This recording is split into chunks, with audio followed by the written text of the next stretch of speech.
I am Thor, son of Odin, and as long as there is life in my breast, I am running out of things to say. Great, another broken white boy for us to fix. That's my secret, Cat.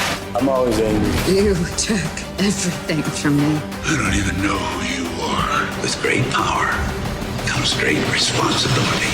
I can do this all day. Wakanda forever!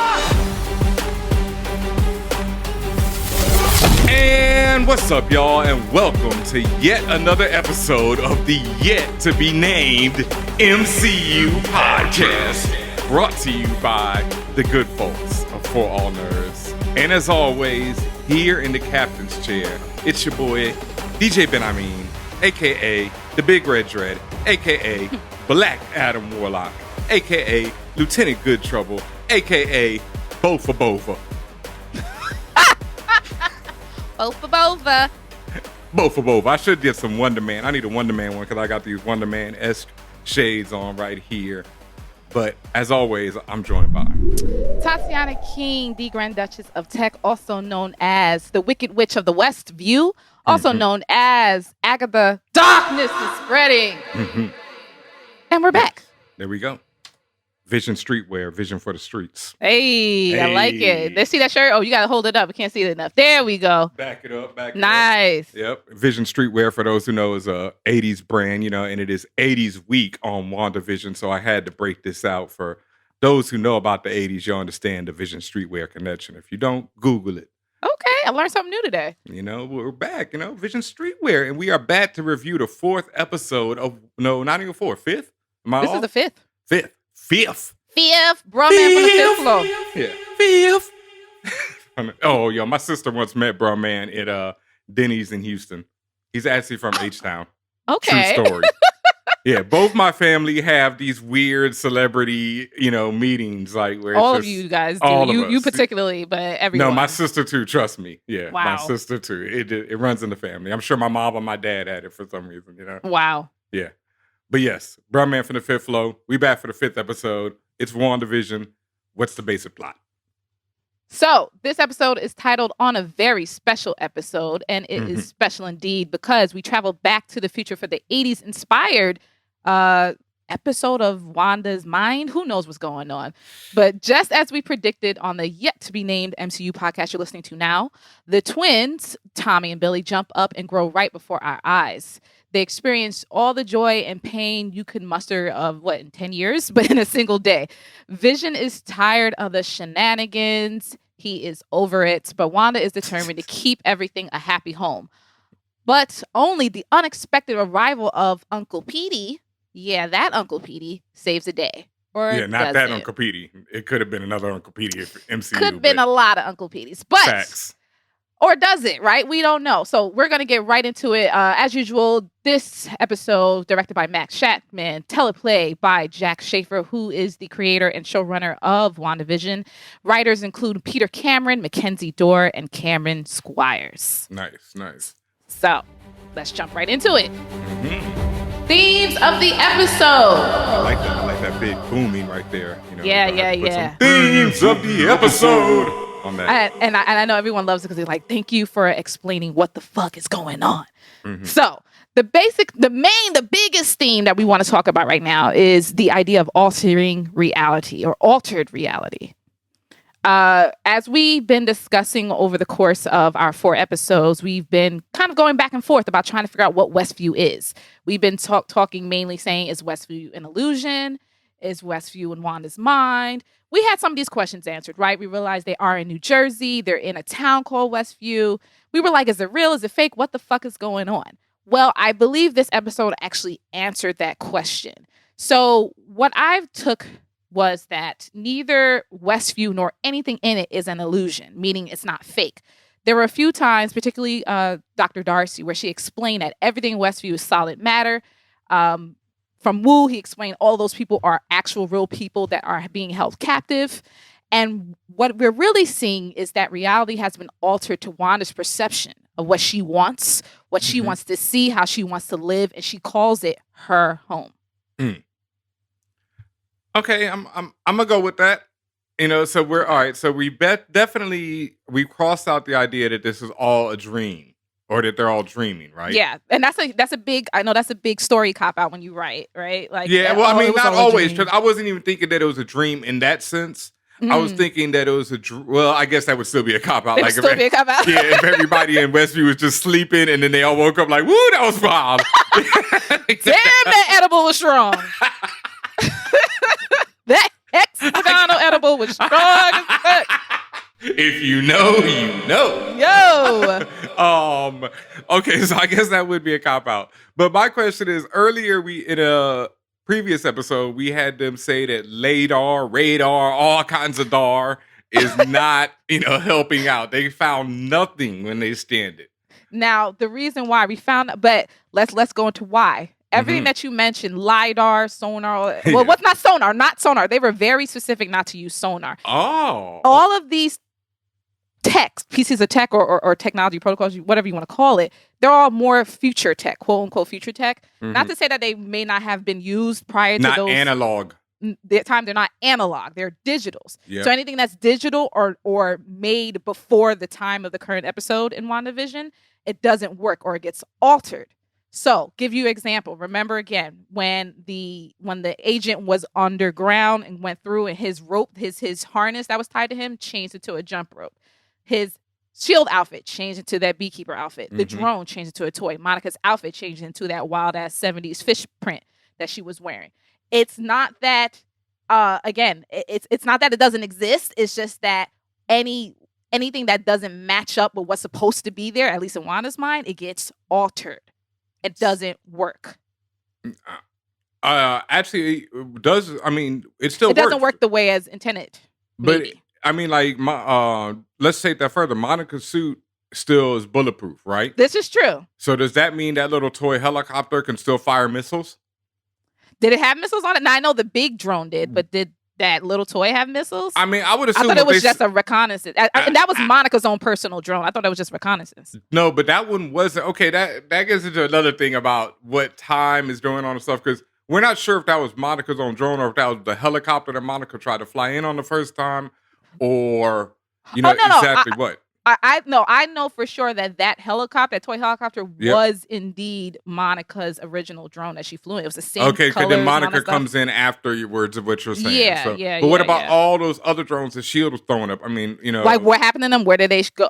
Maybe just ignored it for story purposes. They have weapons, but who knows? But you're right. Things that go in there, it still works. Yep. But it's just altered to match that reality. I think that's going to play a part later, especially with that beekeeper and other things. Remember, who knows what he's carrying on him. Right.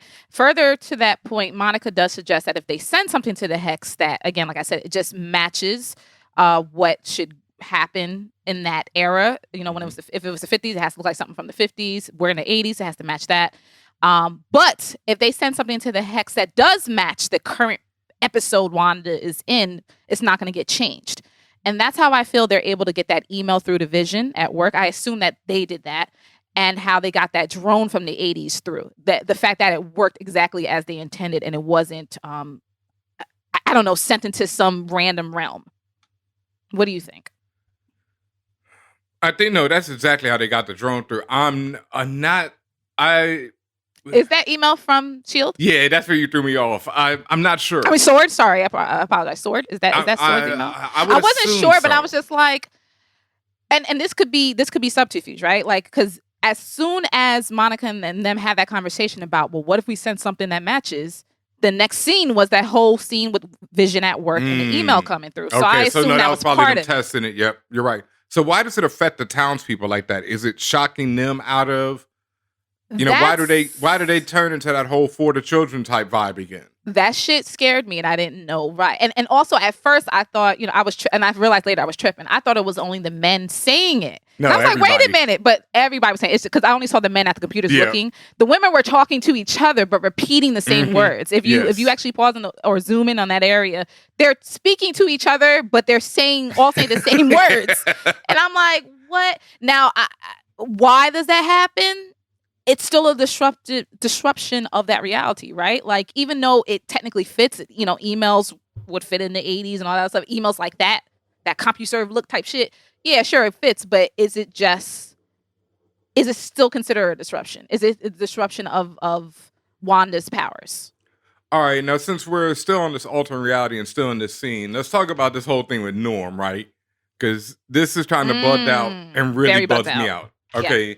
Norm gets awoken by Vision in the scene and immediately starts screaming about how much pain he's in, how she is in control of all this. She's doing this. I got to find out about my dad is sick. My sister's supposed to take care of her. Now, the really weird thing about this is we saw this information on the board in the last episode. And it seems to be that the agents and everybody, Darcy and Wu, everyone are watching all of this at the same time we are, like episode per episode. Yeah, it's kind of real time. Stuff from like a preview. Is that what it is? Did they catch a preview of next week's episode? Oh, you mean why they found out about... Well, no, I thought during their investigation, that's how they knew about Norm's situation with his sister and father. No, they in the notes that's on the screen, they describe this scene. They say Vision awakens Norm. Norm starts screaming about his... Yeah. In the notes, it describes the scene. The note that they didn't show the episode 4. Yeah, so how do they know if this shit happened in episode 5? Okay. It's either a continuity error or the other idea going around is that Vision and everyone has been erased more than once. You know what I mean? They've jumped back when things like this has happened before. Like the jump cuts that she makes you think. You mean it's been edited before? Yes. Because like I was saying last week, I feel like even the agents and everyone are seeing a different episode than what we're seeing. They're definitely seeing slightly different bits of detail. Now, again, I don't know if that's just perspective because we're, at least in the last 2 episodes, you see some of the stuff that has happened already, but... I think they're seeing a different version because they're not seeing like the jump cuts. They're just seeing the cut. You know, they're not seeing when they Darcy mess mentions jump cuts, so she knows that there's jump cuts. Yeah, she mentions that there's cuts because it cuts. We see it. She said jump cut. Oh, yeah, we saw the cut that she saw, though. We saw the jump cut that she saw. She was like, what happened there? But what she didn't see was what we saw was when Vision really went too far and Wanda was like, nope. Or when the thing, you know, we see a little bit more than what they're seeing is what I'm saying. Absolutely, because we as the outside audience needs to see additional detail than someone, you know, an agent, a sword agent watching it on TV. Because remember, their broadcast is completely controlled by Wanda. And that's another thing that gets confirmed in this episode, that Wanda is self-editing. Well, Wanda, at least Darcy says so. Wanda is absolutely self-editing the show as she goes along.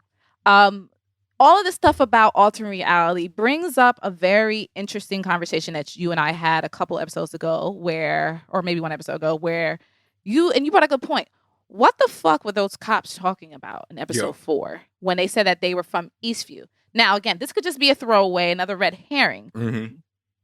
And it worked when we thought maybe Westview was some weird, you know, pretend place. And perhaps it was just an illusion or imagination. But we know it's real. We know the people are real. The place is real. All that stuff has just been altered.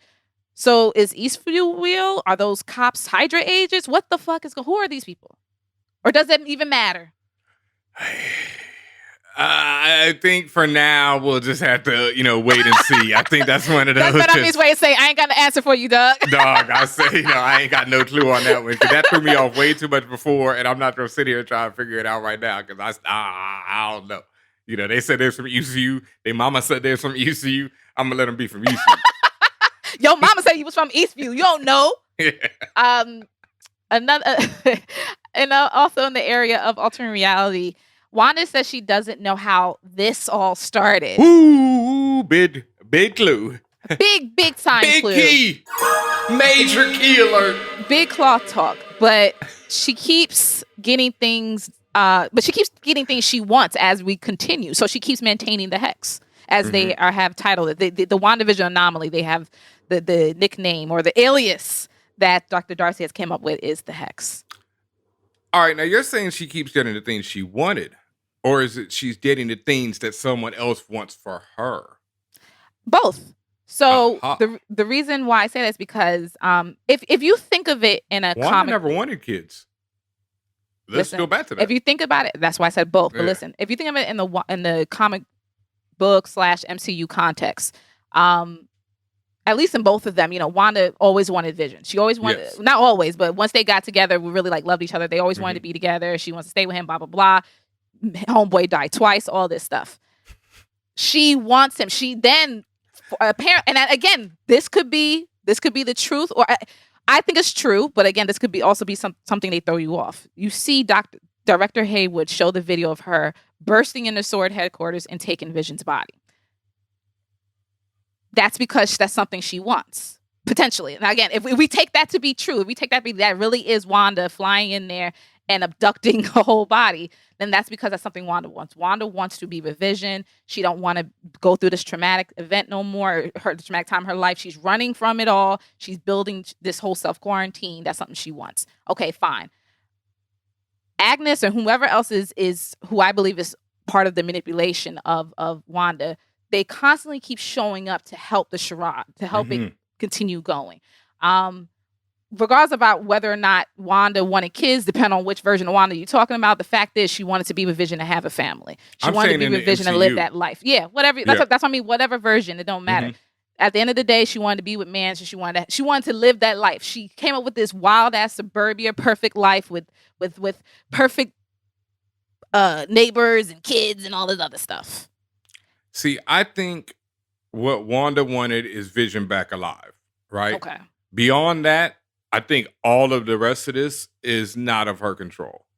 Like, I think her getting Vision back alive is the deal with the devil, perhaps, and this is what comes of it. Because, all right, let's go back to the very beginning of the series. She, once again, Agnes, perhaps Agatha Harkness, comes up to her and is like, yo, what's up with them kids? Well, first of all, yo, what's up with that fucking? She could be doing an assumption. That's also an assumption. Like, well, yeah, like you said, that's maybe not be Wanda's thought, but it's like, well, why not kids? Yeah, no, it's definitely that idea. That's how it is. Because first, it's what's up with that fucking? You gonna get your fuck on tonight?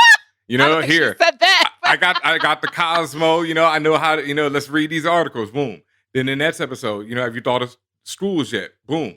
You know, it's constant kids. All right. Now in this episode, there's a lot of stuff with Agnes. Agnes comes in first with the lavender spray. We'll get into all that. But first, she comes in, has a very weird moment we got to talk about. Comes back later for the dogs with the doghouse ready every time. Vision even says it. He's like, yo, she's always ready for whatever I need or whatever we need. Item. But it's always inspiring the next thing. Like, you know, it's like you had the first one. We're not sure if the lavender causes the kids to grow, but the kids are bugging out. They're not listening to Wanda.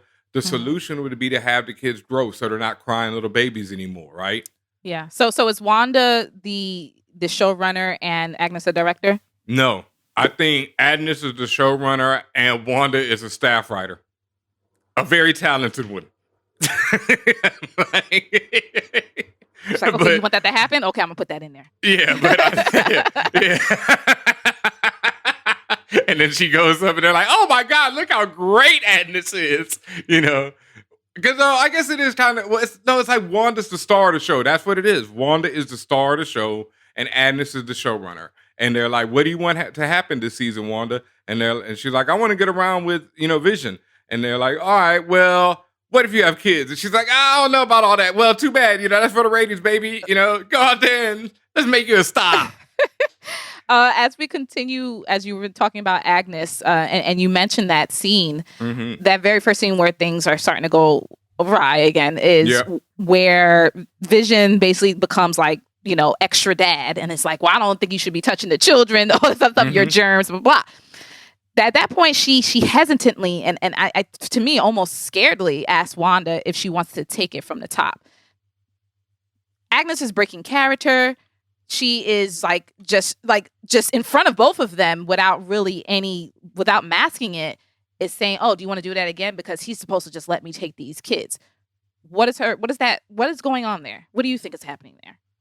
All right, there's a lot of moments with Agnes in this episode that I'm not entirely 100% sure of her motivation, but that's been her whole thing through the whole series, right? Agnes keeps coming off like she's definitely afraid of the script going off, basically. Anybody interfering with the script. Right. But at the same time, Agnes keeps motivating Wanda to stay on script.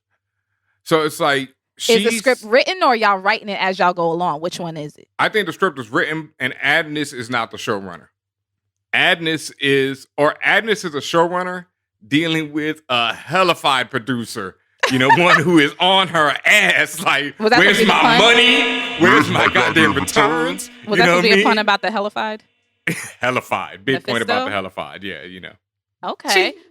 Very nice. Agnes is also, as you said, she's constantly trying to keep everyone on script. One of the examples I have is when like the boys, when they first get the dog, they try to name the dog Sniffy because it's just sniffing around. And I'm trying to figure out, was it her or did it just happen like that, where she manipulates the interaction of the dog and that power outlet and then turns around and suggests the name of the dog Sparky? Who knows? Right. Which is also interesting, and we'll get to that later about why the dog's name is Sparky. But did you have anything else about Agnes, or can we go on? Did she kill that dog in the end? That's what I'm fine. It was it's a little suspicious. Moment there after she perhaps murders the dog, when the kids are like, "Fix the dead," which is my line of the year now. Fix the dead. Like the way that little boy delivered that one was just so, fix the dead, man. It's so great. I'm doing a bad impersonation because he was so much better than that. But Agnes is, you can do that. And that's like what she confuses me. No, okay, that's the thing. I don't feel like that's a question. That's more of a suggestion. You can do that. Oh, she's being suggestive. Yes. Okay. While being questioning, like bringing it out of her. Inception again. Yes, Inception and again. It's always this fear inception with her, Like I say, she got this hellified producer on her ass. My working theory is that in the wake of Vision's death, Wanda goes to Agatha Harkness, and it's like, I want to bring him back. And this is what happens. Agatha perhaps connects with Mephisto. We talked about Mephisto before, but real quick, Mephisto is basically Marvel Universe's version of Satan, the devil, however you want to call it. Now, the two big things that are going around on the internet about this idea is that it will be difficult for Marvel to bring any direct biblical type references in because of the China market. They don't allow that there, and China is such a huge market that Marvel. Oh, no demonizing. No demonizing. But Marvel has gotten around things like this with Thor, where they have gods, but they call them space creatures instead of really being gods, right? So in the trailer for Loki, we see a shot of Loki standing underneath a stained glass window that clearly has what looks like Mephisto sitting on a throne. Loki comes out this May. The whole madness of the multiverse sounds like something that that Mephisto would be involved in. That's Doctor Strange. We already know Wanda's in it. I'll say this, in earlier weeks, I was really upset at the idea of Wanda becoming a villain because I've seen it done in the comics and I've never liked it. But I will say that this show, to me, is doing such an incredible job of showing the grief and the pain and the trauma in ways that shows like Game of Thrones did not, in ways that Wonder Woman 84 did not. Wow. Ouch. And the fact that she's not good villains are not pure just evil. Sometimes they are, and yes. you just love to hate them. Okay, whatever. Yeah. Joffrey. Yeah. But sometimes... But my man had issues. Don't hate on Joffrey Club. His issue was that he was a product of, a brother and sister. But of anyway, God. Oof. But I just from a characterization standpoint, it's important when a villain, quote unquote, is not a pure, just someone who's they're just evil, because that doesn't give you, and not to say that this has to happen every time, but it doesn't give you the context to really even care about this character. It doesn't give you the context to have conflict within yourself, because you are more interested and more invested when you're like, okay, this Wanda, for example, she's not necessarily she's not evil.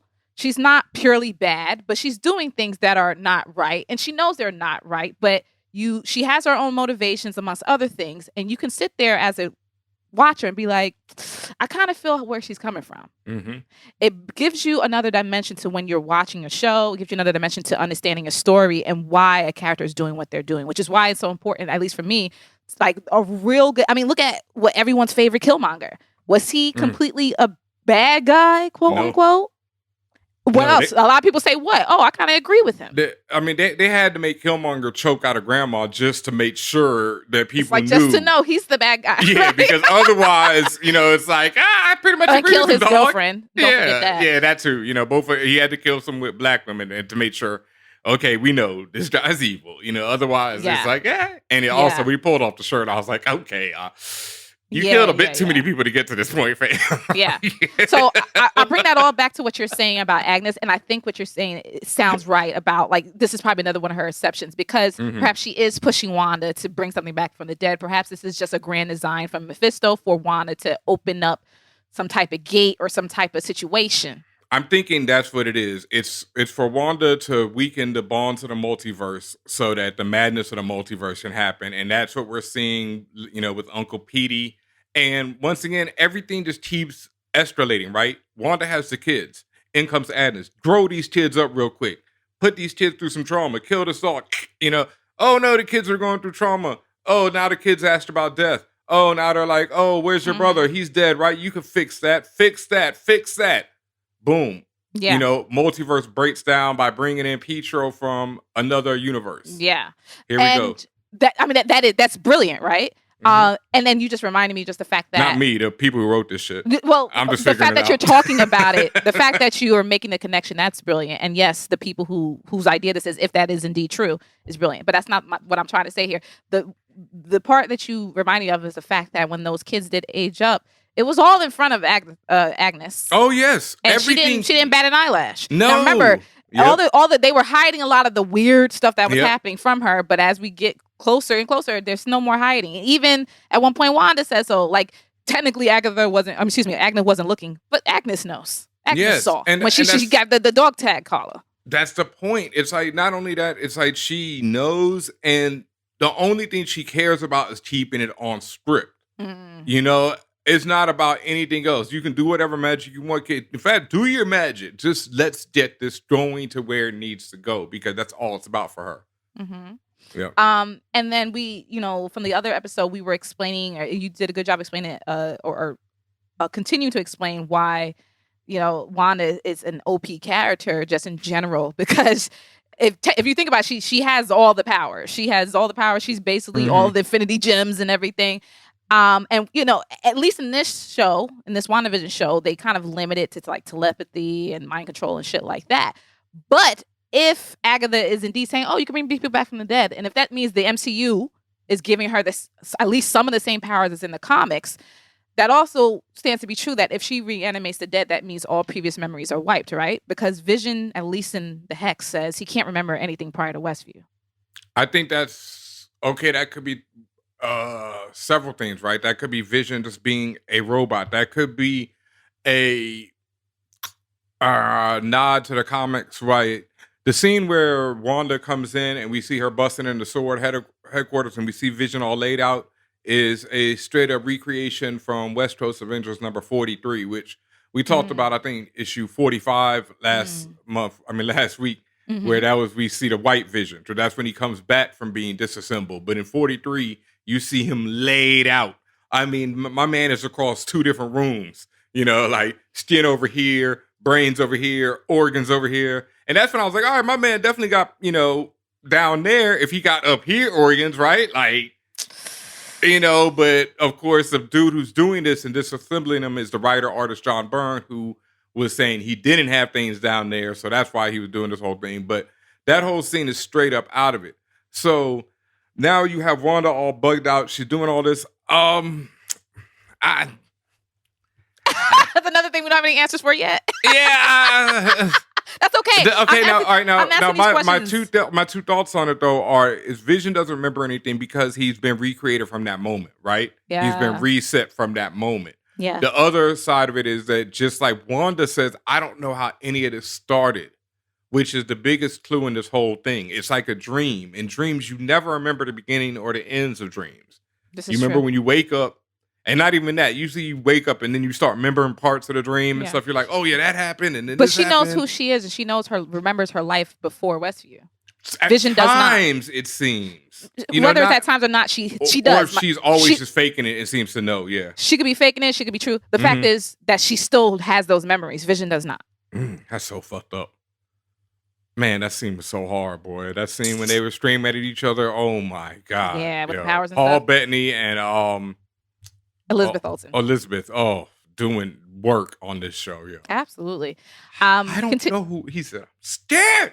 I mean, and it was real, right? It was real. It was real.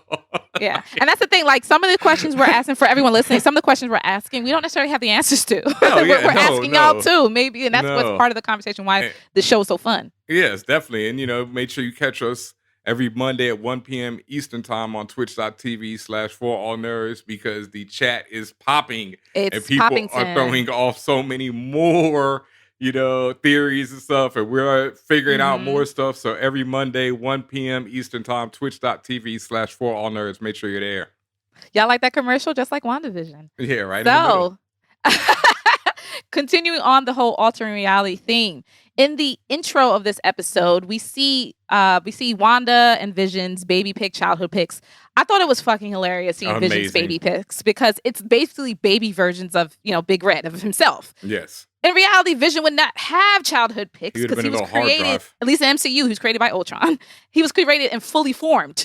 So he would never have been a child, period. So where'd all these childhood shits come from? But in the Hex, he has at least a cosmetic backstory. Also, in one shot when he's wearing the little he's standing by the chalkboard wearing the smooth hat with the mustache, and he's pointing at an infinity symbol on the chalkboard for infinity stones. There we go. Yeah. And then in Wanda's childhood baby pics, even those are altered, because you see it goes up to her being a child to like maybe 10 or so, and she seems happy and normal, but we all know from her memories and thoughts, she did not have a happy childhood. Well, it was happy in childhood until the bombs came. Yeah, to a point. Yeah. But the pictures show her past that point of when that incident happened. So through her young childhood from on to her adult life, she suffered tragedy after tragedy. Yeah, but she could still have a quick moment of happiness. Really? It seemed, especially that last picture. Yeah, I know where she's like, where she's like, yeah. Well, in front of what looks like the Berlin Wall. She's like, I mean, that's what I'm saying. She's like, yeah. I was just like, no fucking way, bro. Because that's around the same time her and Pietro was dealing with Hydra. So I don't know. Yeah, something is off. This is altered. Yeah. Just a few more things about alteration. I have a curious question. How will Wanda's powers alter Monica? As we spoke, Monica demonstrates how the outfit she came out of the Hex with, which is technically still the same clothes she went in with, it's really, it's the same matter, but it's just composed a little differently, right? Her 70s attire is actually 87% Kevlar. It's her vest you wore. Well, Monica's, I think they were CAT scans they were doing on her, or X-rays, whatever the fuck. Her scans and her blood work, the doctor or who that person is like, oh, I got to do it again because shit is blank. And it looked like straight energy on the thing. Right. And then Monica herself, she got hit with that Hex energy. So is she altered forever? Yes. Now, is this their way to making her into Photon or whatever title she's going to have? Spectrum? It could be Spectrum, Trouble. Photon, Captain Marvel version 2. Who the fuck knows? They're not going to get rid of Brie Olsen. I'm sorry, but no, they're not. They're not. So is she Spectrum or Photon or whatever? One of the both. They'll figure it out. But for those who don't know, Monica Rambeau in the comic books goes by various names, such as Captain Marvel. She was actually the first woman to have the name Captain Marvel. So let's get that straight, And then she switched it to Photon, then to Spectrum. I think like Auntie Monica is another one. She got a bunch. She's a badass. But her powers are, in the comics, I think it's because of a Kree weapon, just like with Captain Marvel, with the woman. But her powers are that she can turn into any wavelength of energy. And so she is immeasurably powerful, to the point where in the comics they're always neutering her or doing something with her. It wasn't until recently that she joined a team called the Ultimates, who deal with super, gigantic threats in the Marvel universe, that they really started using her to her full potential, because she can fly at the speed of light. She can turn into any radiation known to man and some's not known to man. It's just ridiculous amount of power. It's disturbing, and so she's awesome. Yeah, she's so dope. As we see. Very dope. Yes. And then like the final part, because we talked about Norma already, but the final part I just wanted to make a point was the fact that everyone trapped in the Hex is actually enduring Wanda's personal pain. Monica says the first thing she remembers upon entering the Hex was pain, and that she had a hopeless feeling. She was feeling like she was being held down, like drowning, and that she realized it was grief. She described the overall experience as excruciating, terrifying, and a violation. And, Norm says the same thing. He's like, she's in my head. This hurts so bad. He keeps talking about how much it hurts. And it seems to me that everyone experienced that whole thing. maybe that's also part of why some of the people just go along with shit because they don't want to. I don't know. They don't want to get hurt more. I don't fucking know. But also, I thought it was interesting that in that very first scene when Monica is being interviewed or scanned and stuff, during that scene, Monica's memories play again. Her memories of when she returned from the blip, when she was running through, not walking through the hospital, when she was walking through Sword headquarters and she saw her mom's plaque.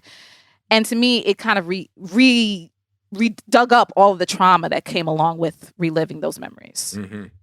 So, again, obviously everyone has levels of trauma, but is that how Wanda binds all these people? Like she finds like their biggest trauma points, and that's how she's able to kind of keep them in stasis in a way. Ooh, all right, there's a couple things real quick there. We were talking about Mephisto earlier, but some people have suggested that the villain in Doctor Strange is going to be another character known as Despair. It's spelled differently, but it basically it's like D''SPAYRE, I think. And Despair is like a multidimensional creature who feeds on the despair of people and, beings throughout the universe, throughout the multiverse. So he could be, this one because he also is like a creature who exists in nightmares, etc. Will come through and change up your dreams, make you see different realities. He doesn't have much of a relationship with Wanda, but neither does Mephisto for that matter. But he definitely is one of Doctor Strange's biggest enemies. So there's an idea there, right? And that's all this whole thing that we keep seeing suggestions since this show. We talked about it before, since before the show even premiered, they were suggesting now dreaming on Disney Plus instead of now streaming. So there's always been this idea that this show is based in dreams or the reality. And like Wanda said, I don't remember when this started. That's one of the biggest clues, I think, to this whole thing, is that Wanda's not in control of this, because if she was, she would remember when it started. And like Vision even says to her, I want to believe that this was a subconscious thing, that you weren't in control of this, but now that it's going, you're like, well, I have my man back and now I have kids. I'm not losing this.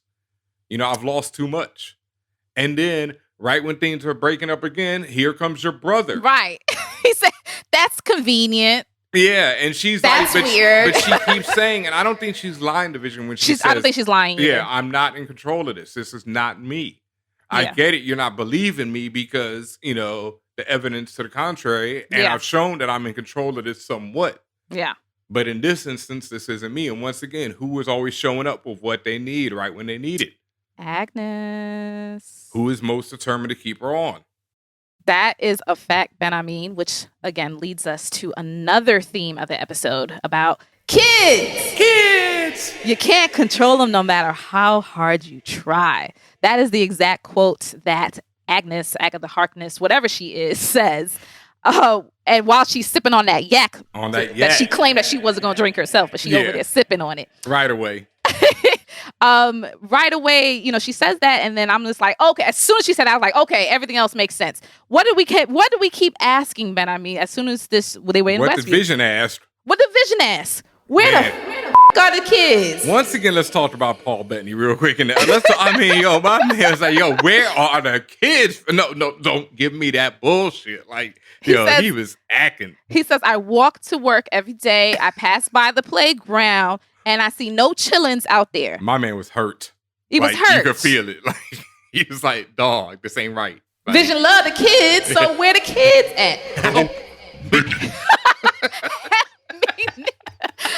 So yeah, once again, boy, that's all that whole argument was about. So that argument, coming back to this quote, is why are there no children? Is it because they cannot be controlled? Here's some more thoughts towards that. We know that kids don't follow the script. In life and in general, they generally don't follow the script. Maybe really, really, really, really good child actors, but generally they don't follow their script. We saw that, again, in a very brief moment with the whole Sniffy versus Sparky situation. That wasn't the kids being, evil. It's just like they don't know. That's what they do. The biggest point, however, is in the beginning when they're infants. Wanda's powers are not working on her twins. Wanda's powers aren't working on twins. Wanda's powers throughout the whole episode never work on the twins. They don't believe her when she tells them what day it is. They know, no, it's this day. Yeah. You know, constantly they're resisting. Yeah, Wanda's powers don't work on them. And you just made me think of something. One of the big quotes from Hollywood is that never work with kids or animals. Yeah. Because you can't control them. Because you can't control them. Yep. And that's what I'm thinking is if we know that Westview is real, this is just altered reality. That means there are absolutely children in that town. It's almost impossible that there wouldn't be children. If she can't control her own kids, chances are she can't control other kids, or other kids can see through subterfuge or whatever. So where are they? It's interesting too that the FBI and what Sword has not really made a notice of that either. Or if did they just not said it out loud? Off, it's been kept off screen for a reason. Yeah. Yep. Yeah. Like I said, and where are they? Like if she, I'm saying like Wanda's all powerful, but she can't keep her 2 kids in check or make them quiet and all this other stuff, right? We know Billy and Tommy, particularly because we talked about with the comics how Billy and Tommy in the comics they have similar powers to Wanda. So in this one, you see Billy and Tommy aging themselves up from infants to 5 years old, or at least I think they did it themselves. Yeah. Could have had some help from Agnes because we see Agnes spraying them with what she says is lavender.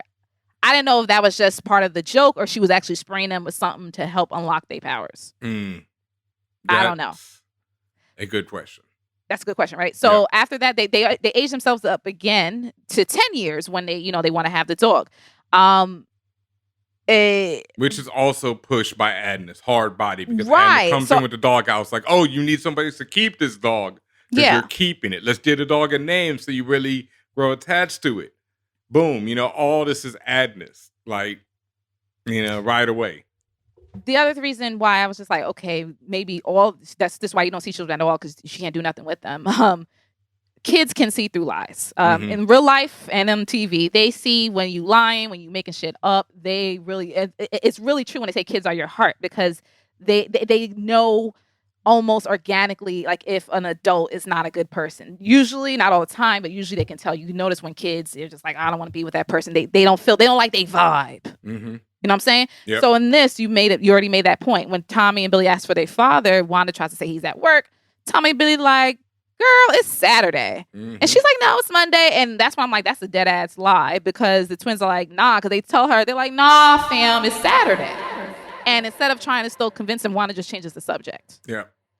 Because Wanda had already sent Vision off to work when it was Saturday, and he believes it at that time, and everybody in the town goes to work because they need to be there so Vision can think that it's, Exactly. Yeah. And because of all that, because of, my thoughts about kids not being able to see through lies, not following a script, and even in this case, her twins have their own powers, I wonder if Wanda cannot control children at a wide scale, which is why, we know it's also because of Agatha, but is that also why only Tommy and Billy are present? You don't see the other children. And where the hell are the other children? Are they held up somewhere? What's going on? That is a good question that I don't have an answer for. There you go. Yeah, them joints is not visible. Yeah. Yeah, and you have some of an Easter egg here about Billy and Tommy? Which one? About their colors? Colors, yeah.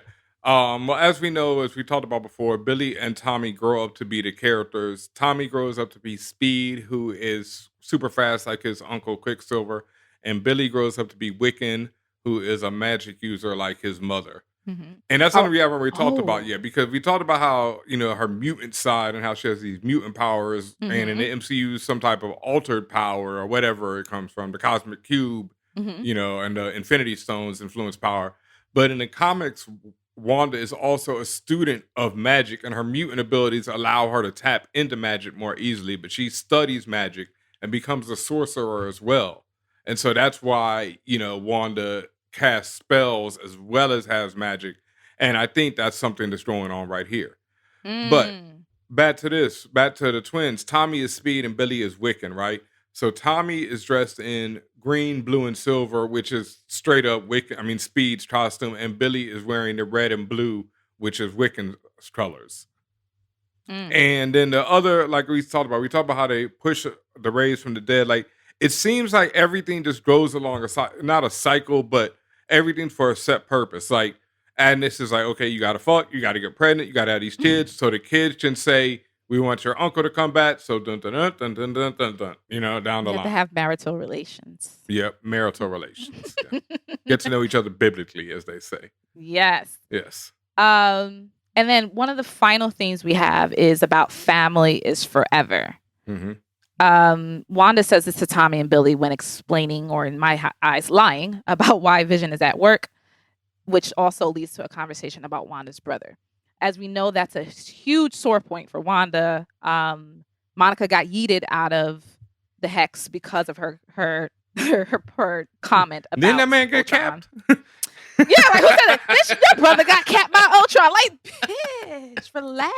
Yeah. She's a little unstable right now. I don't think you want to mention it. That goes Ixnay back on to the, because I wanted to make a point before. That goes back to it about this whole spell, right?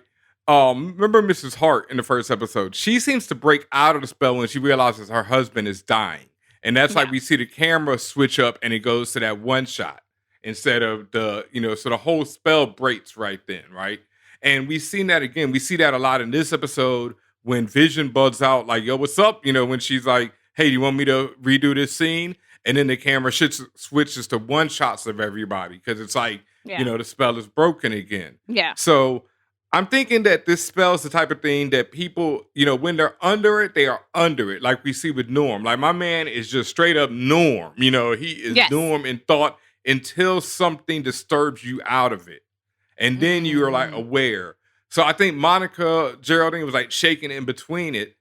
And one point that we didn't mention earlier is, Monica getting to see herself as Geraldine and cooning out. And yeah, we'll talk about that in the characters, the characterization for sure. It hurts.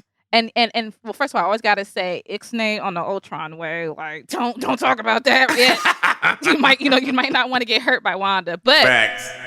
You mentioned Norm, again with this whole family's forever, he's talking about his own family. The fact that children and stuff like that, like stuff that would be like children are your legacy, right? Mm-hmm. If they have children, they have children. Technically, your family is forever, right? Yep.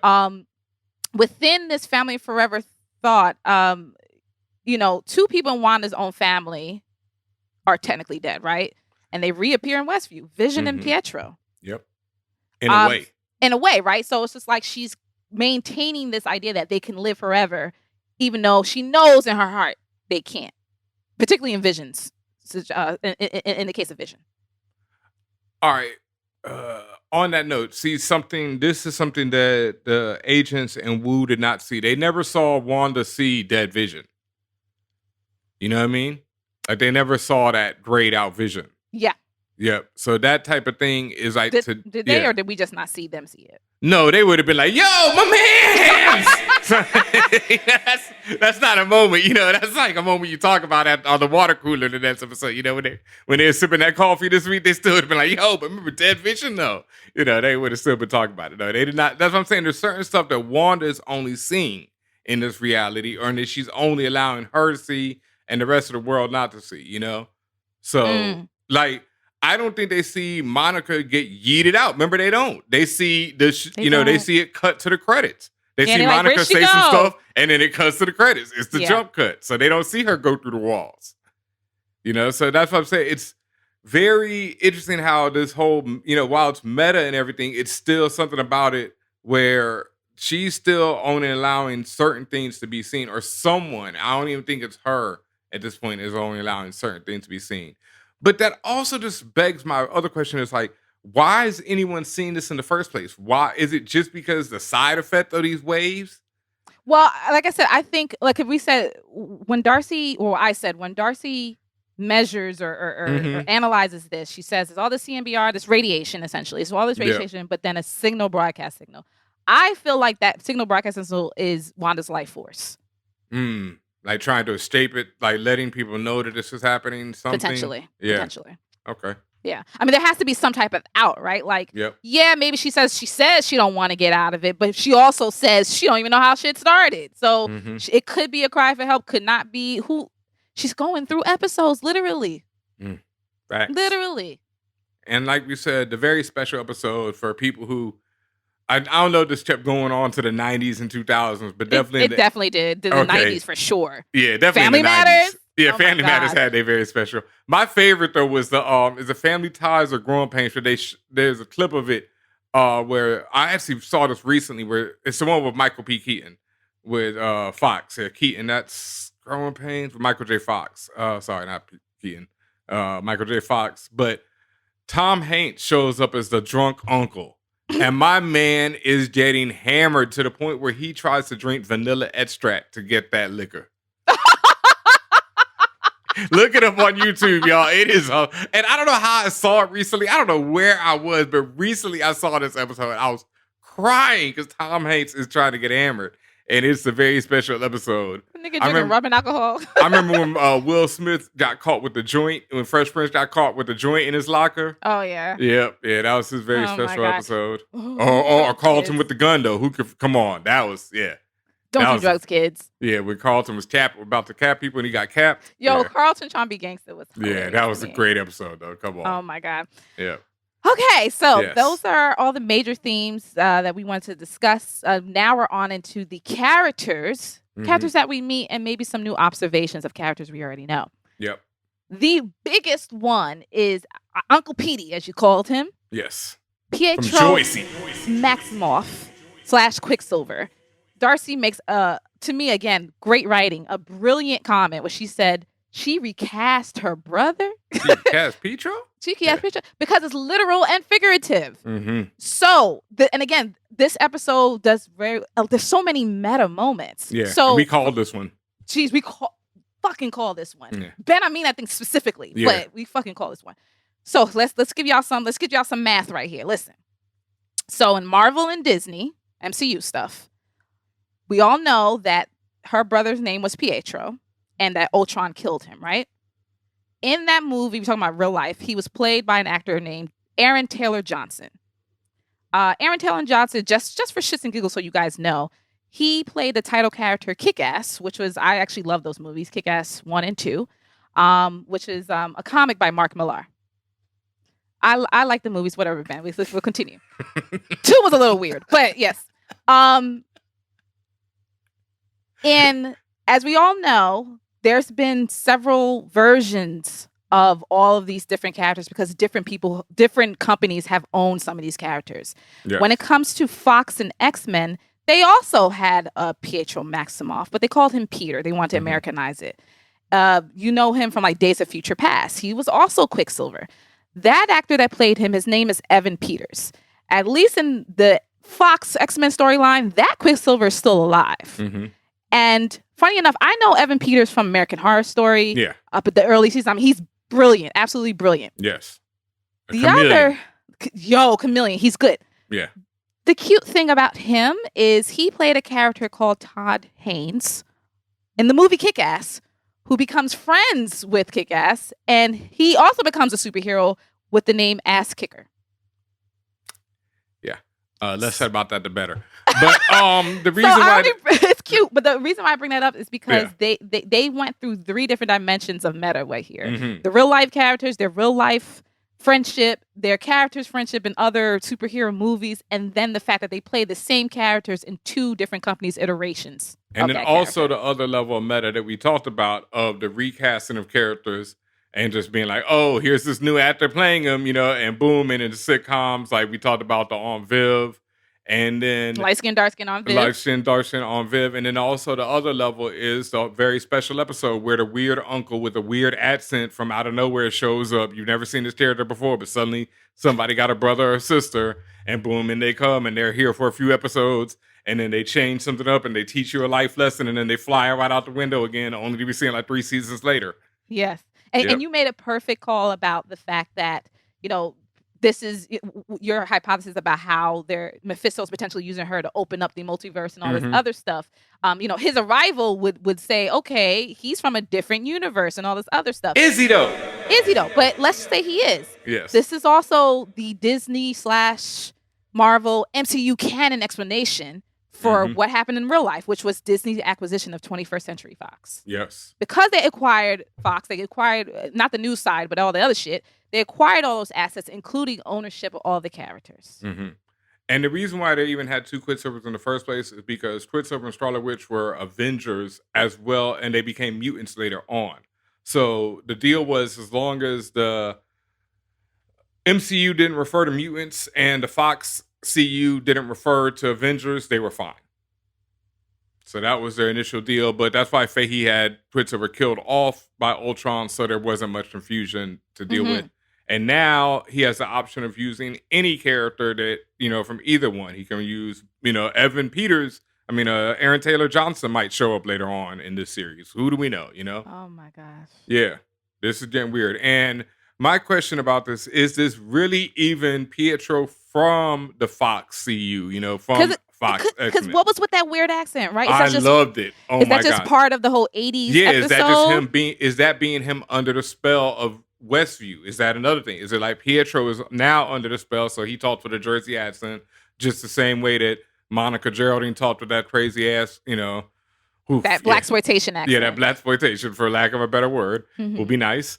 And so, is this really Pietro or not? You gonna give your Uncle Petey a hug or what? Who's the popsicle? Like, But it was on brand. It was very on brand, Evan right? Peters was amazing. And he's amazing, yeah. he's also wearing the colors of Quicksilver from the comic. He's wearing a purple and blue suit that's split by silver. His shirt, which is pretty much Quicksilver's costume. It's a purple and blue suit, which is split by a silver lightning bolt. When I say he showed up and I said, mother father. Yeah. As soon as I saw him show up, I said, I knew they was going to do this. Once again, I was up at 3:30 in the morning and I had to stop myself from yelling. You was on them Hex gummies? I was on them Hex gummies and I had to stop myself from yelling out loud because I was like, I knew it was coming, but it was still so great. People are sleeping. Are sleeping, sir. Definitely. We meet also in this episode, we meet the twins. Yes. Tommy and Billy. Fix the dead. As you said earlier, Tommy is Speed, Billy is Wiccan. And what's interesting about them? Well, we talked about how they dress in the colors of their costumes, how they seem to be immune to Wanda's powers of suggestion and control, and they also push her to raise something from the dead. Fix the dead. But she denies that she can do this, and so we're asking where the kids created to push Wanda towards an agenda. Once again, I got to point out that this time they seem to go silent because they were growing, but these babies grow silent whenever Wanda is not paying attention to them or something else is going on in the scene. Once again, even though people seem, and a point was made, no, these kids are real, they were created, but how real are they? Wanda already said we can't leave this town. She walks out of the town, but when she walks out of the town, she's back to Wanda. All her shit turned to Wanda. And there's definitely some stuff about that. We'll get into that in a second when we talk about your man's Wayward Hayward over here. Oh yeah. Oh, we got to get to Wayward Hayward. Y'all could tell we don't like that nigga at all. Real quick again about Monica. We talked about how she must have been altered as well because of her scans and shit coming up blank. You made a mention of this a few times. You got to talk about her reaction to her looking like just real quick, model. I just thought it was a great moment to really show the blackness in that moment and to show and to give Tiana a chance to act, silently, but just really show everything with her facial expressions. How Monica must feel to have to, when my man Wayward Hayward is sitting there saying, "Oh, she's not a terrorist. Look how she had you looking," and then looks up on the screen and she up there, "Oh, girl," and it's like, damn, girl, this is what you think of black people, I'm the one who you probably brought in to help you. Yeah. And this how you played me out, shorty? And I just love to see that because that's how black people feel, like we're the one person who comes into a show or to any situation to help people out and we still get played out to the left. You know what Hayward told Monica? What's that? He told her to hold this L. He's like, bet you didn't see that one coming. Moving on. Speaking of Monica says that she has an aerospace engineer that she must have called up because she was trying to build a ship at first to fly herself back through into the was it Hex. flying? Because she said on wheels. Yeah, well, either way, what she the was hell to roll building, up in girl? there. Well, She how she said- went aerospace did, Listen, listen. Yeah. She says she knows an engineer, and she comes up with this scheme about she needs a 10,000-pound fallout shelter, which is typically made of steel and reinforced concrete. It has to be made out of lead for photons, cadmium for neutrons, tantalum for seismic blasts, and this is all these materials are to counteract radiation. Yes. And it has to be on wheels, or as you say, maybe could fly. Who the fuck knows? And she knows a a specific aerospace engineer that can potentially help. Who is this engineer that could build this? We are going to see very soon because she definitely texts this engineer right away. Right away. And there's been previews of her trying to break through, so we will see very soon. The choices that we have, the big one that everyone is leaning on, and I think hell nah, is Reed Richards, the leader of the Fantastic Four, aka Mr. Fantastic, one of the smartest people on the planet, and would be a great way to introduce him, but also it'd be very big to introduce, and have that actor cast, all that, and keep it a secret. Plus, the Fantastic Four gain their powers by failing to block cosmic radiation. Right, which would be funny. But listen, which would be funny as hell. And why not? It would be especially if they give her some shit and she drives in and that's how she gets her powers. The blast hits her. That's what I'm saying. Wouldn't that? And that would be a more grounded reason, right? Here's the thing: when it comes to MCU stuff, they have no problems keeping secrets. That's not an issue. But why do you think hell no? Just because it just would be fucked up and funny if they. I think that would just be. Or you think it's too much? It's just like when people say that they're going to really bring mutants in with this series. I just think that's a lot. Why they have a lot? They already did. Pietro's here. He's a mutant. I know, but then if he starts talking if we talked about clunky conversations, right?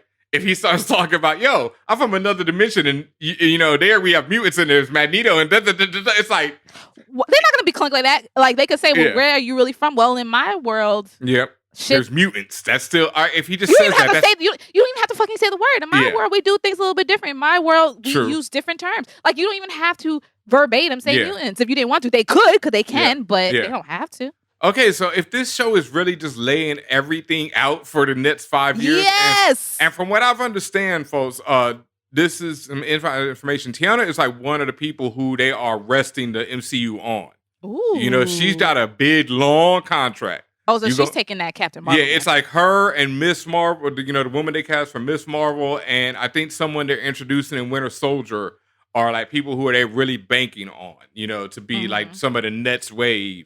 So we're going to see a lot. But I think it could be a character called Blue Marvel, Dr. William Bradshear. And Dr. William Bradshear is another super genius. He's a black man who eventually gets powers and becomes this guy, Blue Marvel, who is damn near like a Superman of the MCU and forms up this team, the Ultimates, with Captain Marvel later. I effing love to see Blue Marvel. William Bradshaw, he's such a dope character. He's got so much potential. I would love to see a black character that's just always been a black character. That now we get to see in real life as a black character. Yeah. Well, he's always been that way. Riri Williams is another one that we've talked about. Ironheart. She has her own series coming up. She's another one of the smartest people in the MCU. I want to say, she's already been cast. There you go. We have seen her. Yep. Sue Storm, the wife of Mr. Fantastic, who is also brilliant, could be another one.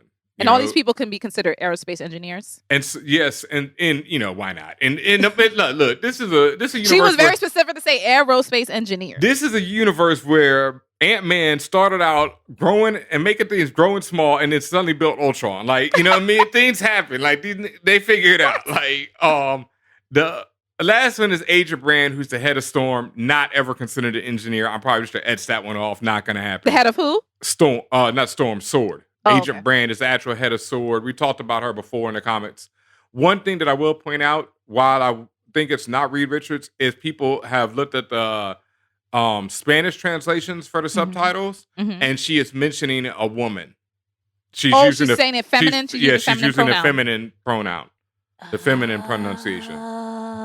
So on that, I would lean on Riri Williams. But that would be a lot. Because Riri, I don't think is known until she mates the suit. Yeah. But also, you know what? It could be a throw-off. It could still be a dude. Throw-off. And even if it is... Because I just refuse to believe that... not to say that they cannot make a mistake. Everyone's human. But Marvel is too thorough. Yes. Marvel is too thorough that for them to let shit happen. And again, they... talk about altering reality, they alter the fucking trailers we see before each movie. Half the shit we see in the movie is lies. So I don't know. Like you said, it could be a woman. Also, just because Monica is texting this person for help doesn't mean they show up in the episode. Yep. They could just be like, "Oh, so and so help me. Yeah. Here's your." If you say Reed Richards help me, the world explodes. You know what I mean? Like people, everybody starts screaming. But that's the thing. You can't just say Reed Richards helped. You got to show Reed Richards. That's so unceremonious, right? Yeah, that's so whack. Yeah, people would be like, come on, fam, show him. So I would say Blue Marvel because of the Ultimate tradition. And that I would, oh God, I would love it. If they if they get, what's his name? State Farm Insurance, Mr. President. Oh, the black president of the United States. Yes. Oh my God. He would be the perfect William Bradshaw, y'all. Like he would destroy that role if he, you know what I mean? Allstate. Yeah, Allstate. Yeah. Dennis Haysbert. Yes. He would be so, oh man. He's very commanding. Yes. He has a presence about him. Yeah. And Blue Marvel looks like that, you know, tall, statuesque, like, you know, black man, you know, like, yeah. I interviewed him once. He's really cool. Nice. I would love it. I think he'd be great. Him or if they went darker, no, all of them do. I'll just think about people who've already been in the MCU. So yeah, no. All right, keep it moving. Okay. We also met Sparky the dog. I mentioned earlier in this episode that rest in peace. He's important because, or that name anyway is important because if you've read the Visions, the Tom King's Vision series, which you absolutely should, especially if you're watching this show, Sparky is a synthesoid that's actually created by the Vision in that series. Very interesting thing about Sparky. How do I explain this without being confusing? I'll do it. Thank you. It's pretty much the same way that Vision was created. How Vision was created from the brain patterns, in the comic books at least, Vision was created from the brain patterns of Simon Williams, a.k.a. Wonder Man. In the movies, we had Vision created basically from the brain patterns of Jarvis. Yes. So it's all the same concept.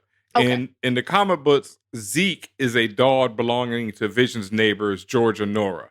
George and Nora Zeke had been killed. Zeke died. Zeke died, okay? Don't worry about don't worry about how he died. It's a wild reason why he died, but it's a horrible, sad reason. But the only thing you got to know about the dog, how the dog died, is that the dog was electrocuted. Yes. He dies, he's electrocuted. Zeke's brain patterns, once again, were then extracted and put into this body of this robot synthesoid dog that is green and furry. Basically looks like a green furry version of the dog we saw in this week's episode.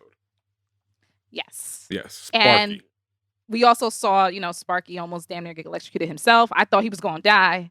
Yeah. But, but unfortunately at the end of this WandaVision episode, he dies. Okay. So. And I won't talk about Sparky in the comics, but yeah. Yeah. That Vision series, it's bad. Everybody catches L's. The reason hold why that sign up again for me real quick. That's Sparky pretty much everybody in the Vision series right there. Catching them. But the reason why I just want to just kind of keep things a little light when it terms of the comics, because like I said, I really want you all to read it, so I don't want to spoil anything for you. Yeah. All right. I mentioned that we want to revisit some of the characters we already know, including Wanda herself, Wanda Maximoff. We get some good MCU backstory from Agent Wu about her history. He mentioned she was born in 1989, which, depending on the year you're looking at it seems like in this show is taking place in 2023. Yeah. So she could be like 34-ish. In real life, she would be like 32-ish, 32, 34. She don't look that young, but whatever. Wow. Right. I'm just telling the truth how I felt. Damn, I thought she looked, I think Elizabeth looks pretty, all right. I said Wanda. I didn't say Elizabeth. I said Wanda. Right. Okay. I mean, same person, but No, people look different outside of their character. True. Yeah. And the Scarlet Witch looked like an old hag. I didn't say that. I just said she didn't look that young. Where'd you get all that from? Yeah. I never said any of that. I just said I didn't think she was that young. That woman called her a crone. Anyways, the other bit of information that Wu doesn't say this, but they show this when they're talking about Wanda's backstory. That Sokovia attack, the air raid that her and her brother went through it was in 99, March 31st, 1999. If I saw it 10 properly. years old. Mm-hmm. Okay, so Wayward Hayward says she was radicalized by this event and joined Hydra, where she was experimented on with the Mind Stone. That's where her and her brother gained her powers. And on the screen itself, it says her powers are neuroelectric interfacing, which is all it is mind control. It's connecting with a person's, reading their minds rather, connecting with a person's brain synapses to read their minds. Mm-hmm. It also says she has telekinesis, which is moving objects with your mind, and it also says that she has mental manipulation. Yes. Which does not describe half of the shit she's been doing. It don't. So and then if you're talking about maybe she could raise the dead, how many more powers we adding, bruh? Yeah. Like I said, in the comics, was pretty much whatever she needs. And plus, she can do magic, which also makes it whatever she needs. In the comics, she's completely OP. I mean, in the comics, she is powerful beyond measure. And the characters even talk about that. It just didn't used to be like that, though. Like, when I used to love her, it was so cool. You know, it was like, oh, she can alter probabilities. And like, it was even a form of time travel where, like, if she needed a building to fall, she would make the structure of the building always weak. So it just crumbles right then. You know, but it's still not like how they got to it later, where it's like, whatever I need, you know, let's just, no more mutants, you know. All right, come on. Yeah. We got to talk about Wayward Hayward. Yep. This more of his characterization in this episode. I could be reaching. It could be more. I think it's all another herring. I'm not sure if Wayward Hayward is that Wayward anymore. Yeah, like he just could be, honestly, just be a straight up dickhead, right? Because even Darcy is about to call Wayward Hayward a dickhead to Jimmy, but the camera cuts when Hayward is talking about Wanda being a terrorist. Mm-hmm. Which implies that Hayward is a terrorist. Right. That's the implication, but also, I think that's is that too a red obvious. herring? Yeah, it's too obvious. Yeah. It's too obvious. When Wanda comes outside the hex with that 80s drone, she says, I have what I want, and no one will ever take that away from me again. She looks squarely at Hayward. This could just be general disdain she has because she knows Hayward's the one who called that missile strike, or is it something else? Hayward took the body of the Vision. That's what I'm saying. Like, yo, am I reaching, or is it something else? Hayward, I've noticed Hayward is constantly asking people to clear things up. Like, he's like, you know, when he's looking literally through the monitors, he says, can you clear up the picture? Can you sharpen the visuals? He's always trying to see more. Again, could just be general characterization. He's a director. He wants the truth. He wants to know. Or is it something else? I pointed out in the previous episode that he has a crystal ball on his desk and a magnifying glass and other stuff. Could still just be more characterization about him wanting to know the truth. Or is he somebody else who's trying to get more information? Well, we talked about the meta-ness of this before, but here's another level of meta-ness. We talked about the showrunner aspect and producers and Hayward being a director and a director. Like, is he the director of this whole thing? Is he setting everything up, like we said before, sending Monica in, you know, attempting to set Wanda off in this episode with the missile? You know, even when they all turn the guns on him and it looks like, you know, they're going to kill him. But is that just another fake out? Is he still directing all of this? He just could be a goon, and he could be something greater. More. Yep. Yeah. You had some questions here. Yeah. What happened with the drone? Is it now superpowered? Like, you know, is that the origin story that we're going to see for a drone series later on? I'm thinking it's a real question.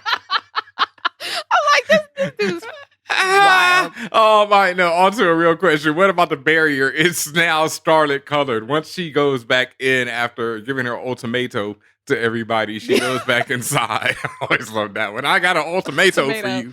Yeah. When she goes back in the barrier, it turns tomato colored or Starlit colored. And the theory that I'm going with, a lot of internets is saying, is that the radiation level that they talked about before is probably now increased. So we're on a time limit. We only got 4 episodes left anyway. So it's going to be tight on these citizens unless they get them up out of there. And this is also, if that's the case, isn't it what I said, like maybe episode 1 or 2, where I'm like, how stable is this place? And you know, obviously it's based around Wanda's emotions and how she feels and what she's trying to do at the moment. And would that also explain why Agnes and the rest always are so scared? Is it Agnes's benefactor? Agnes is doing what someone else told her to do, and if she don't get it right, she's gonna get in trouble? Or is it because she has to keep Wanda in a certain base level of stability, or she knows the whole thing's gonna come crashing down? Probably a bit of both. Bit of one or two. Also, a quick one I noticed is that when Wanda goes outside to confront everyone, as they run outside to see what's happening, all the TVs that were previously showing the episode go to the classic color bars from the 80s that say, please stand by. So the show is definitely about Wanda, as we've seen. You know, whether or not she's controlling, when she's not on set, the show stops. Yeah. You know, it goes to please stand by until she returns. Absolutely. Yep. And then the final character I want to mention, we actually seen him before, I didn't even realize it. But I want to make a mailman. Oh yeah, man. Yeah, I wanted to make a point of it. He had the finger guns earlier. Yeah. Maybe because it was so cheesy, I ignored it. But Dennis the Mailman, he was in episode 1 and 2 of WandaVision. He played by Amos Glick, who was actually in Agents of S.H.I.E.L.D. I think, I don't know if his name was waiter or he was a literal waiter, but it says he was in that show as a waiter. And then he says that curious line about Sparky running away. Your mom won't let him get far, which is very indicative of all the other off things some of the other characters have said about getting away from the Hex. Even the doctor, he had said, oh, it's so hard to get away from these small towns. And he didn't say it like a character would say. He said it like, yo, I know more than you think I know. Mm-hmm. And just like he was saying, your mom won't let him get far. But once again, it's this, I think it's a lot of misdirection when people keep saying Wanda, or like when Norm kept saying she instead of saying Wanda, because I think that's the clues. And Wanda saying she doesn't know how this all started. That Dottie is the devil. It's a she, but Dottie is it's not devil. Wanda. Yeah. Keep telling y'all about Dottie. Watch her. Karen. Dottie ain't nowhere to be found. She ain't on that board. What's going on? Mm-hmm. And she wasn't in this episode, laying low. They wouldn't purposefully ignore her. Mm-mm. Nope. Why would they identify the Matsueta lady, who was like technically a side character in one episode, but not Dottie? And remember, they had identified Agnes, but Agnes had no ID. But Dottie is just not on the board at all. Because they can't identify her at all. And because they know probably that she's something, or they don't know what she is. One or the other. One or the other.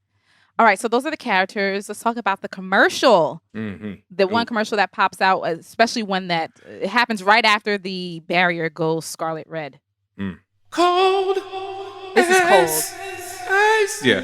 The Lagos paper towel. Lagos. Don't pronounce it. Don't do that, American. Yeah. Lagos, Nigeria. Yeah. Don't do off the coast of African country like they did in Age of Ultron. Oh my God. We ain't forget that, folks. That whole scene took place off the coast of an African country.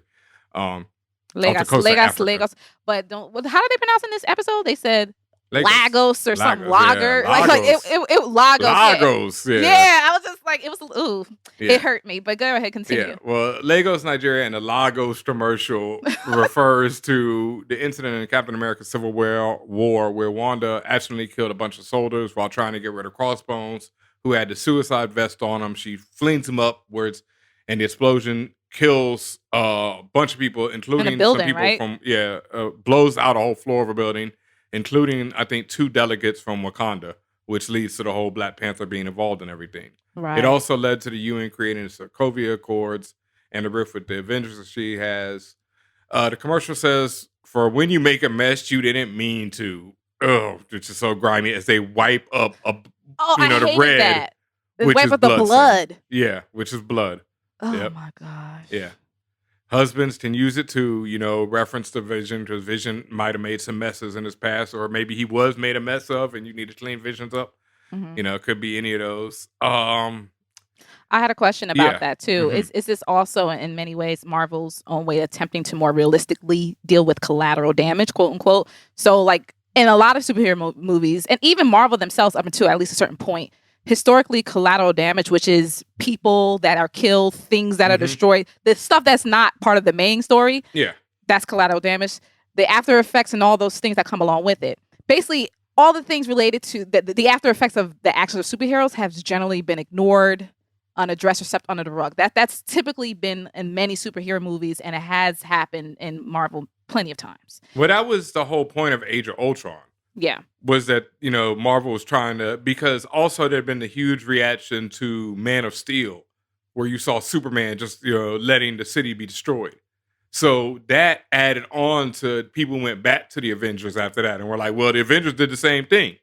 So Age of Ultron was about them saying, okay, the world noticed all these times y'all have messed up and y'all have to, sign these accords and fix it. And of course, they since then had the whole universe, half of the people in the universe died. So probably need some updates to those accords.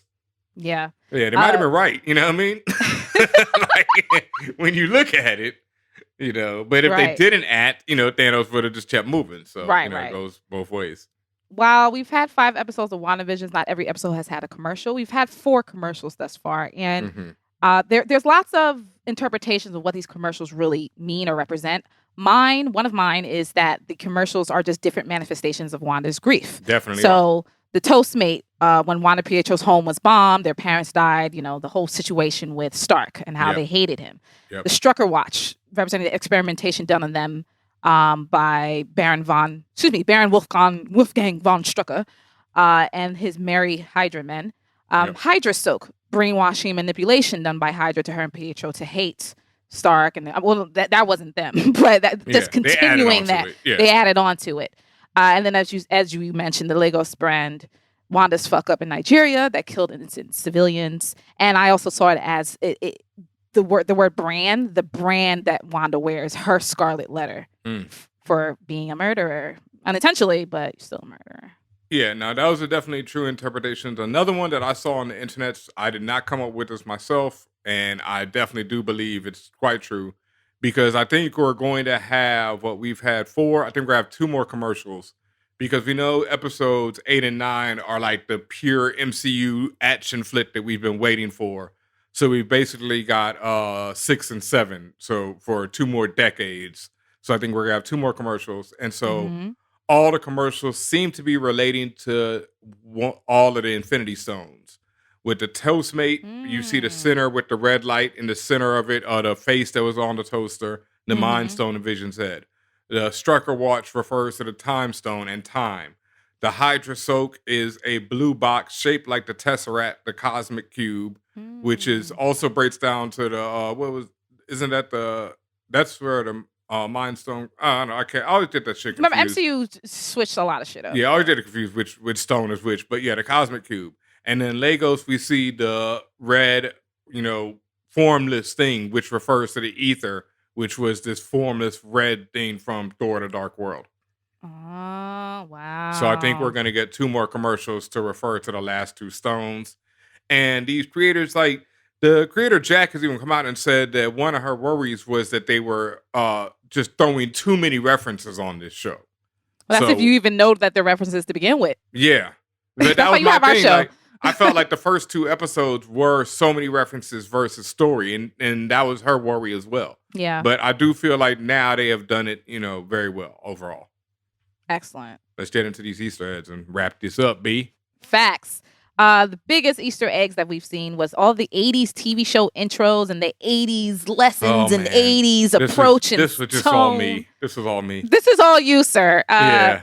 A lot of this I had to go on YouTube and watch, and then I was doing the Leo through all of this. Oh, what you were snapping and pointing at the screen. All of this, boy. So I went on YouTube. I was just like, what is this intro like? Oh no! Immediately for me. So there, back in 1982, a show premiere called Family Ties. Yes, sir. That house that WandaVision are in this episode are damn near, or at least the kitchen, anyways, damn near identical to the Family Ties house, especially that Kiss the Cook sign that was prominently on the front of that kitchen island. The intro song is also similar, but the lyrics are more WandaVision appropriate.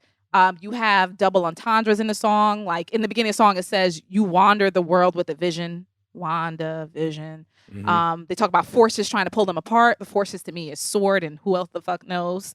They talk about phasing in the song. Maybe that's a clue to Vision being able to escape, or just a reference. And again, talking about things being in their heart, and they're making it up as they go along. While I was also thinking more about what you said earlier. Wanda may be in control in some parts, but she's not necessarily the main. She's doing everything in an ad hoc, unplanned manner. Yeah. Yeah. So the house also resembles the Growing Pains house. I think it's more like a combo of both of those, because it had parts of Growing Pains as well as parts of Family Ties in that design. Yeah. So you said Growing Pains. That's 1985. That's Alan Thicke. Oh, Father Robin Thicke. Okay. Yeah, Father Robin Thicke. And that's where the intro, when you see Growing Pains, was the intro with the faces and the aging. That was all from Growing Pains. Shit. The double entendre of the word Growing Pains. Jesus there you Christ. go. The show is about, because about people, growing through life and everything. Family Ties also is like Michael J. Fox's first joint, for those who know. And I just realized the title of all these 80s episodes are also another way of saying our themes of the episodes. Growing Pains, Family Ties, a very Families special Forever, episode. Yeah. Full House, This Is My Home. I just said Full House. That was 1987. And also identical part of the intro where the family's having a picnic outside. Towards the end of the Full House intro, they're having like a picnic outside in San Fran. And also the shot of them running over the camera is Full House. Yep. It's, I hated it's Full House so much. Hated that shit. Hated it. Had no interest in that shit at all. but it's also like, you know, the cheesy dad with the jet. Like again, Vision, Paul Bettany. Oh, Vision's outfit, especially in the beginning, the denim his and hair? the shirt and the denim and the button down, the denim and the plaid button down. That is Keaton. That is the Keaton family dad to a T. It was that was that's Family Ties dad's whole, get up every episode. Yeah. Tight ass jeans. Yeah. You talked about we keep talking about this so much meta stuff going on. The title of this episode is called A Very Special Episode, and that alludes to the very special life lesson episodes that happened through shows through the 70s and the 80s and the 90s. Mm-hmm. We talked about the Tom Hanks drunk. Family Matters, like, when someone's taking drugs or using a weapon or this and that. Mm-hmm. I mean, everything. When Wanda explains why their dad needs space, you notice like the music changes and then the audience is all and like it's super fucking weird and meta. Fix the Dead was another one in the pianos. Like the piano's going and again the I guess what do you call that? The pre-track, the track of people laughing or saying track. The laugh track and all that stuff. Yep. The audience, the fake audience, it's just been dialed up. Every episode it just keeps dialing up to me and getting even more weirder. And then also just more 80s stuff in terms of these items that are just around the episode, that old Commodore computer that's at Vision's work. Yep. All the 80s toys. We got a Rubik's Cube. Shout out to the Rubik's Cube. There you go. That's why you should be watching 4O Nerds on Twitch, because you would have seen that. We also have Hot Wheels. There's just a bunch of figurines and shit. They talk about this whole sequence in Vision's work is actually, in a way, talking about the beginning of the internets. That actually used to be a whole government project, and it was really in the 80s-ish when the World Wide Web was established and basically served as a catalyst for the public to use it. You heard about the modem, making that connection for people who remember AOL, that old ass shit. And I didn't realize this. Apparently, drones was available in the 80s. Oh yeah, them big ass drones like they showed. Them big ass motherfucking drones. There was a huge UAV program in Israel in the 80s or 70s that was successful, and around the 80s, the U.S. also decided to scale up their drone program once this was established that drones were effective in warfare. I want to say that same drone is featured in might or not be. There's a Clint Eastwood movie where he steals his supersonic jet from the USSR from the 80s.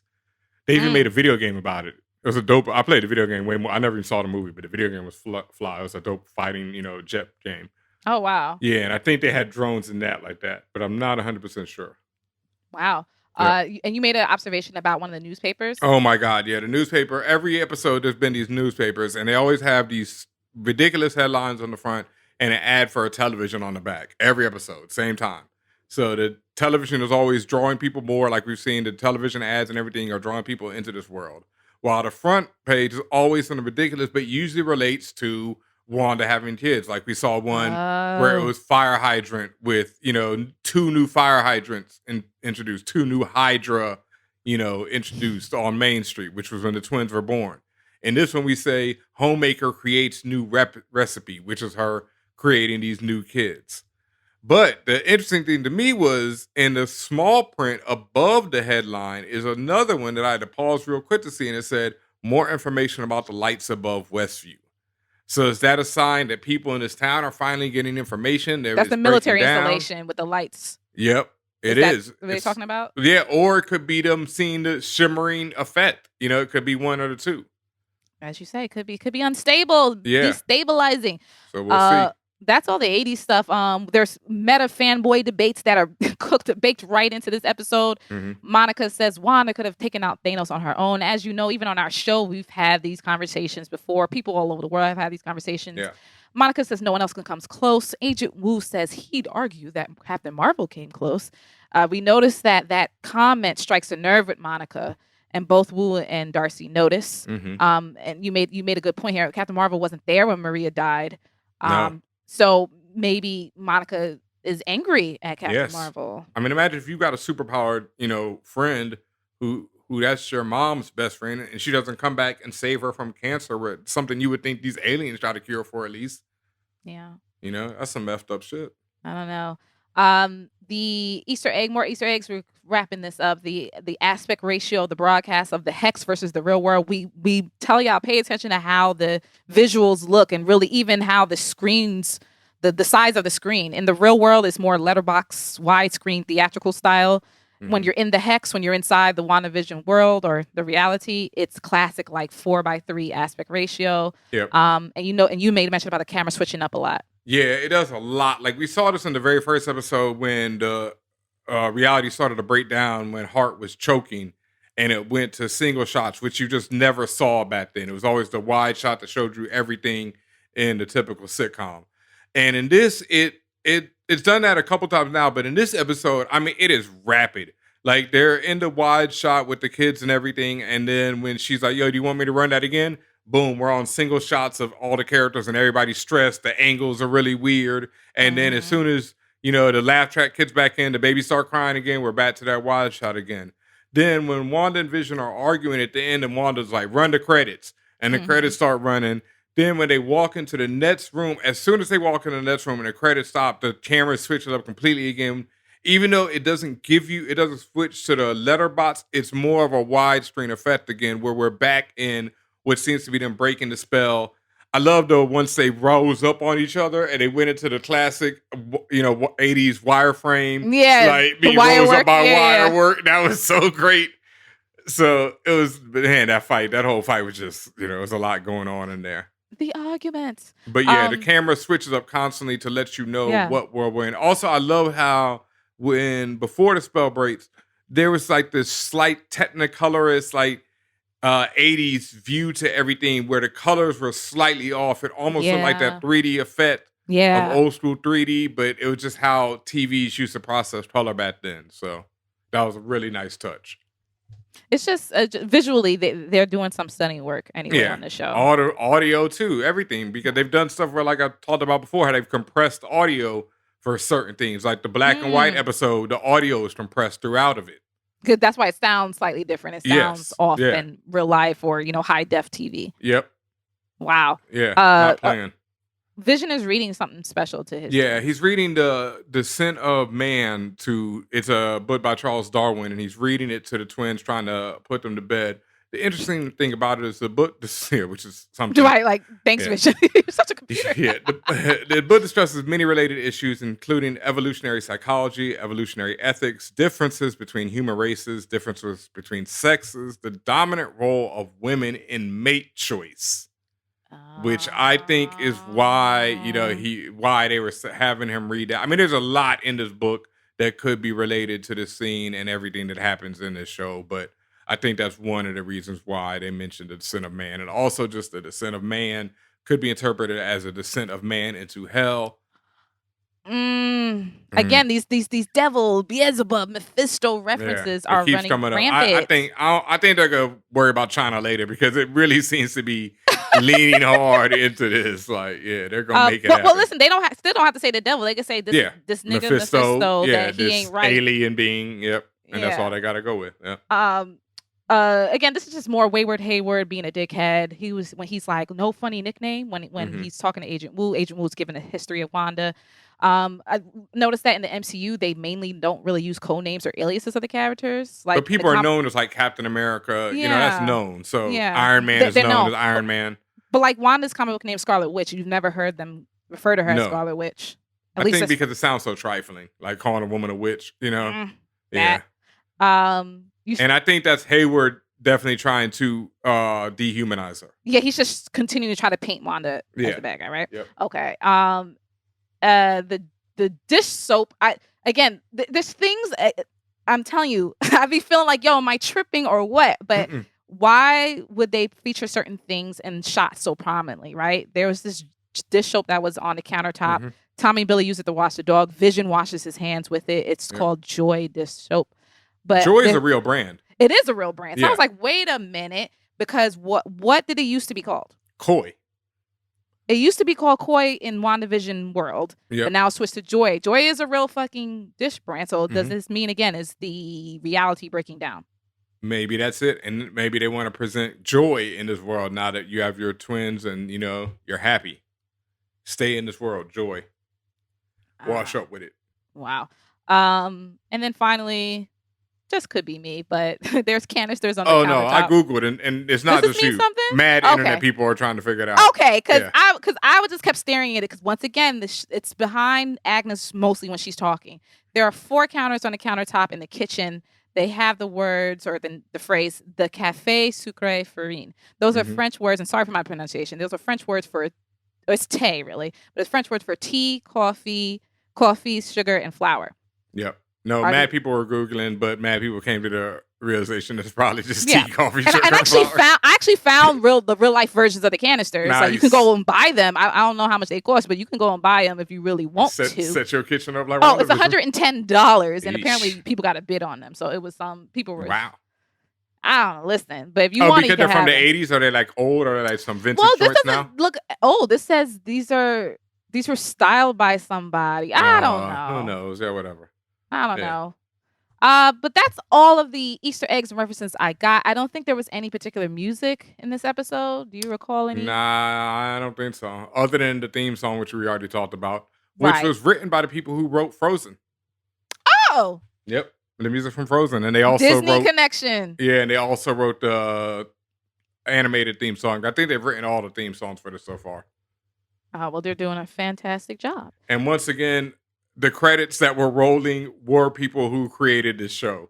When Wanda rolls the credits, those are all the people who created the actual WandaVision Yeah, show. yeah. If you look in the IMDb, you'll see those names. I think I saw Yeah. a match or two as I was reading through. It's a Oh, huge they're list. all every Yeah. single last one of them this week was Oh, people wow. who created the show. Yep.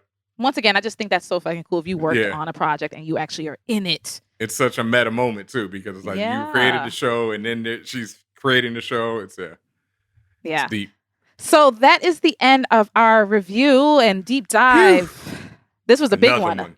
Of another one of episode 5 on a very special episode of WandaVision. If you enjoyed this deep dive, as I know you have because you're still here with us, make sure you look at BenHameen's Vision Streetwear shirt, but also make sure you are subscribed to us on your favorite podcast platforms. We're on everything like Spotify, Apple Podcasts, SoundCloud, iHeartRadio. We are everywhere. Make sure you are subscribed so you can get the drop as soon as we go live, as soon as we are published, rather.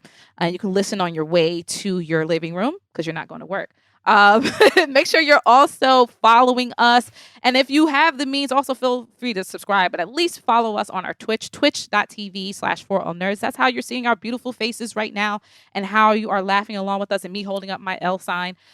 Also, make sure that you are visiting our TeePublic page. That is how we pay the bills around here. We make some really fire merch, or we also work with some amazing artists. Shout out to Chrissy Chung. Shout out to Bounce Comics, Chuck Collins. Shout out to everyone who supports us, because if you go to teepublic.com/stores with an S/forallnerds, you can get your amazing For All Nerds logo tees or some other amazing design tee. We have it all. You saw the dope sweatshirt I was wearing the other day last week for our Inclusion is Revolution design. And what I missed? Oh yeah. Thank you, Fan Fam. That's our Patreon Fan Fam. Y'all are, I told y'all last week, y'all are the gorilla glue for this show. Thank you for all you do. Those are people who can support us financially. Oh man, we love y'all. We love y'all. We love y'all. Patreon.com/forallnerds. You can assist us in our journey to becoming, or we're already kind of there, right? The best WandaVision review podcast ever. I mean, we one of them, and we definitely the blackest. We're definitely the blackest. So if you want to support the blackness, go ahead and support us on Patreon. And we're up. And if you have a name for our yet to be named MCU podcast, which is not just WandaVision. I know a lot of people have been suggesting the Blatsamov. That was a bad one. The Blatsamov anomaly. No, like Wanda Maximoff, but Blatsamov. No, I know, yeah. but I it was mean bad. that takes shades from Black PlayStation. And people like said that. something about like the Hex or this, but we don't want just a WandaVision, because as y'all, or if you don't know, when WandaVision ends, Winter Soldier and Falcon will be on Disney Plus a week or two afterwards. So we're rolling right into that, and we're going to continue this podcast and continue breaking it down. Then we got Loki In May, we got Black Widow coming up, Eternals this fall, and I think I'm missing one or two more shows, right? There's one or two more that come out this year.